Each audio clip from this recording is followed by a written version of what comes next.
Hello everyone, welcome again. So in today's video I just want to talk about one thing, and that is passing mathematics in your upcoming exam. Not only passing but finding a greater mark.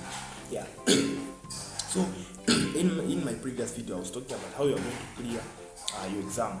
Yeah, this upcoming exam. It can either you have UNZA, you are CBA, University, or any other university you are at. But today we are going in details into mathematics only. Yeah. So this is how you are going to pass mathematics. So the first one is your attitude toward mathematics. So what I mean when I say your attitude is, what are you telling yourself? You might be telling yourself out there like, mathematics is hard, or I'm in class, I'm not getting anything. Your attitude in whatever you are doing in mathematics. You can be in class, you might not be getting anything, but just your attitude matters, okay? The most. Yeah. So you might find that some people telling themselves like, okay, things are hard, what, but you're going to find those guys they're intelligent, they're great, but it's just that attitude which is drawing them down. So that's the first thing, your attitude toward mathematics. The second thing now, which is somewhat like everything that you need, for you to pass mathematics, and that is finishing the course outline for your mathematics. Now when I say finishing the course outline, it's not only finishing but being confident in each and every topic that's going to be covered in the exam.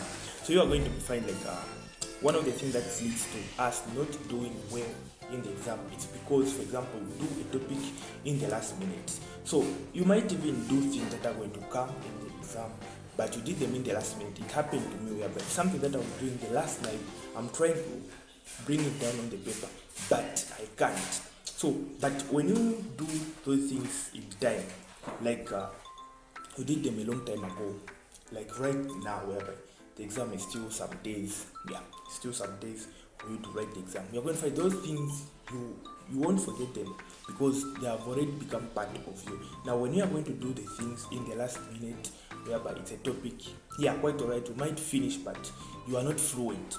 And even a bad thing can happen, like for myself last semester it happened whereby I wasn't done with the content.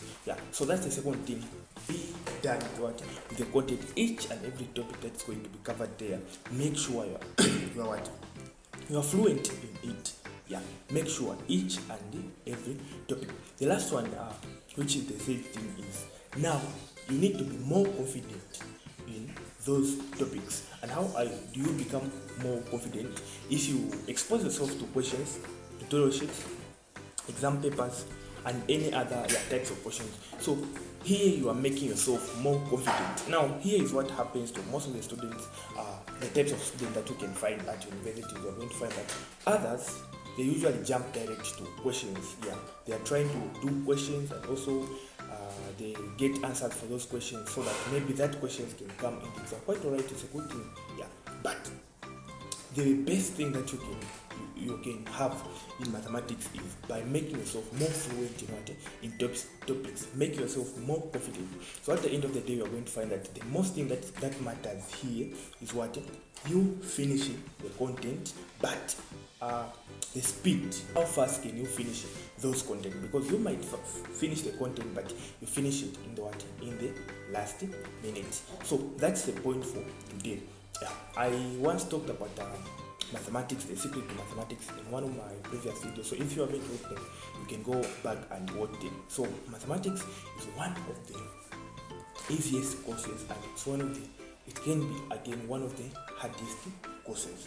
So thank you guys for watching, and don't forget to like and subscribe if you are watching them on YouTube, and if you are watching them on TikTok also, don't forget to follow. So see you in the next video.